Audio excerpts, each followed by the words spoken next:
Coming up on Mountain News this morning, we talk with the owners of a gym here in Hazard who were finally able to reopen after closing their doors for more than 10 weeks.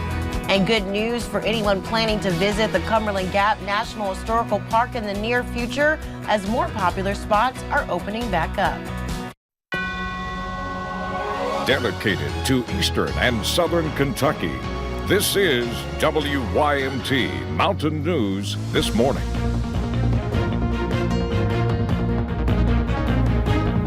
Good morning, I'm Lacey Roberts, and thank you for joining us on Mountain News this morning. Today is Tuesday, as we like to call it, Monday 2.0, and that weather might feel as good as it felt yesterday. Let's bring in Brandon Robinson for a look at what we can expect. Brandon?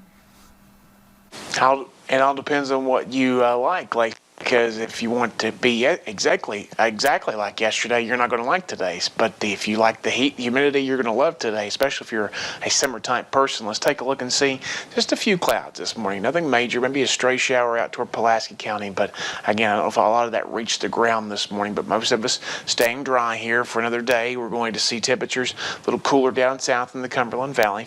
Harlan, Middlesboro, 52 Jonesville, everybody else in the upper 50s and low 60s on the airport sensors. The Mesonet sensors a little bit cooler. Now look at this.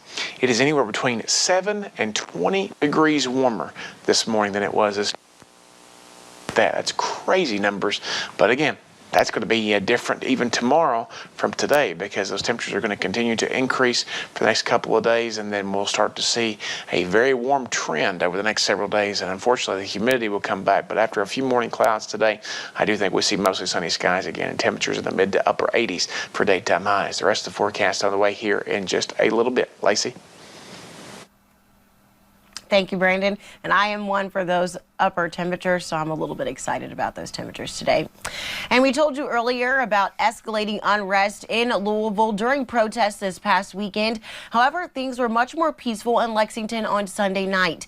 Community activists praised protesters for keeping the peace, even though strong emotions. Hip-hop artist and community activist Divine Karma was part of that movement.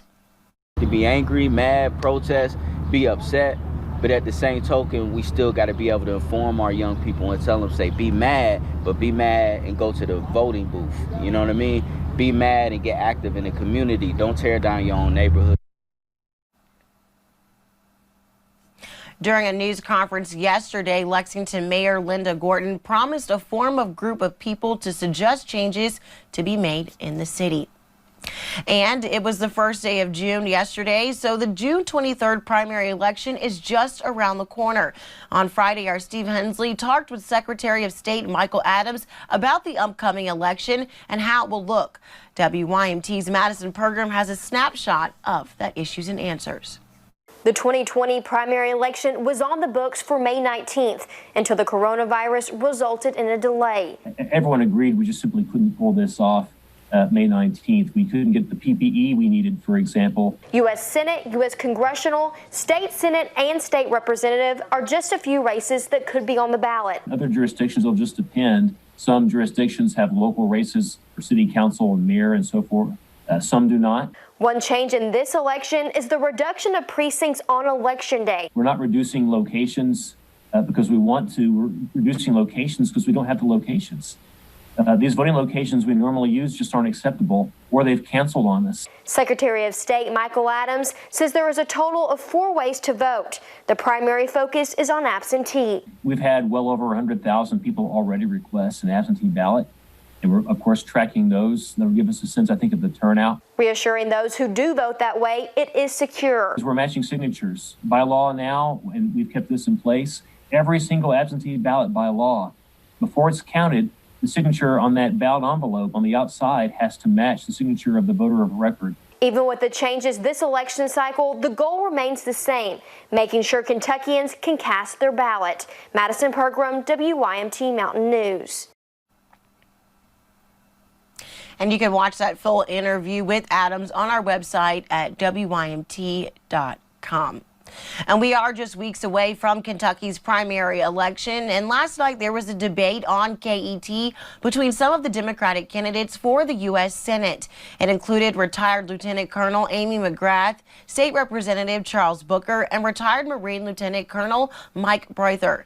All the candidates were asked about the racial tension throughout the U.S. That's my story. I live that. I've been in those streets demanding justice after my cousins were murdered the last 4 years. This isn't a tweet for me. It isn't aspirational to just say we need to listen and do more.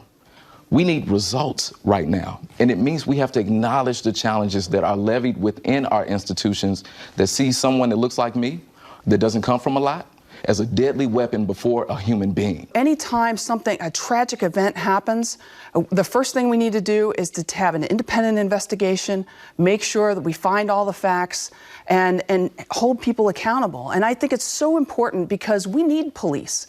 We need police in our community, and that relationship between the police and everyday people, there's got to be a trust there. And I could not imagine him facing a crowd and what thoughts and fear would be going through his mind. And the National Guardsmen are no different than that. And most of them have not received training. This is a very, very difficult thing to do. I think I tried to understand what the idea was, that maybe put someone on the street who wasn't a Louisville police officer, but it blew up. And I'll tell you, I still do not understand where the shooting is coming from.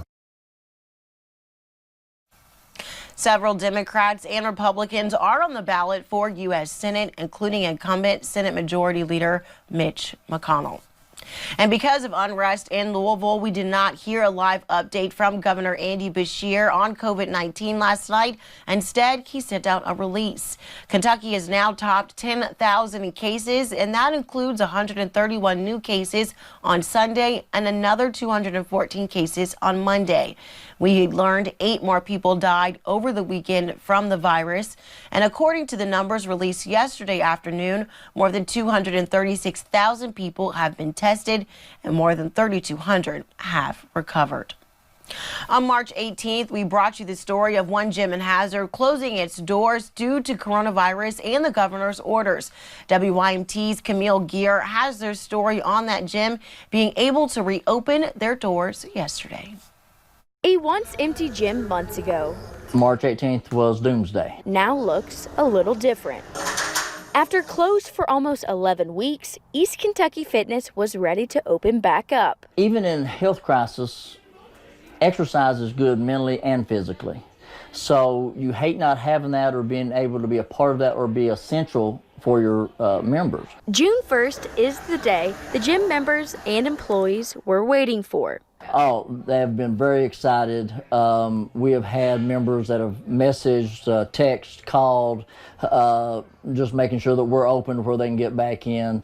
It's just been overwhelming. Oh, I was like everybody else. I mean, you're looking at the chops I've seen all over social media. Everybody's like, June 1st, going to be ready. But while they were closed, they found creative ways to still connect with their members, posting at-home workouts on their social media accounts. You know, we tried placing home workouts online to help our members get through this pandemic strong. And even though they're back in the gym, it's only at 33% capacity, following social distancing guidelines with extra safety precautions in place. We highly suggest that you wear a mask. It is optional. We also wipe down, clean all of our equipment, spray with disinfectant after each use. Making sure everyone stays safe while still getting a workout in. In Hazard, Camille Gear, WYMT, Mountain News. East Kentucky Fitness is open Monday through Saturday, 7 a.m. until 10 p.m. And one type of business that is able to open now under the governor's guidelines is theaters. Hillside Theater in Hazard will not be opening. Management with the theater says that certain restrictions still in place makes it difficult for them to reopen at this time. And back in March, we told you about Cumberland Gap National Historical Park temporarily closing due to COVID-19 concerns. And a few weeks ago, we told you about trails reopening. Now, a park favorite is also open again, the Pinnacle Overlook. Restrooms and picnic areas made the list as well to reopen. One park ranger calls the view from the overlook a $1 trillion view. Unfortunately, park officials tell us they are seeing an increase in vandalism throughout the park since the start of the reopening phase. The park is seeing carvings of names into both dead and live trees and even car break-ins. This is a federal area. This is a national park that belongs to every single person. Nothing can be vandalized. And even when you look at minor graffiti, an ember of graffiti causes a wildfire of graffiti. This is a very special place. People want to come here and they don't want to see these types of things. The chief law enforcement ranger at the parks says vandalism carries a fine of up to $5,000 and up to 6 months of prison time for each offense. Just ahead on Mountain News this morning, one Virginia animal control deputy has made quite a name for himself. We'll tell you why. We're still a little bit more than 2 weeks away from the season of summer, but the summer heat is going to be back starting today. We'll talk about that in about 3 minutes.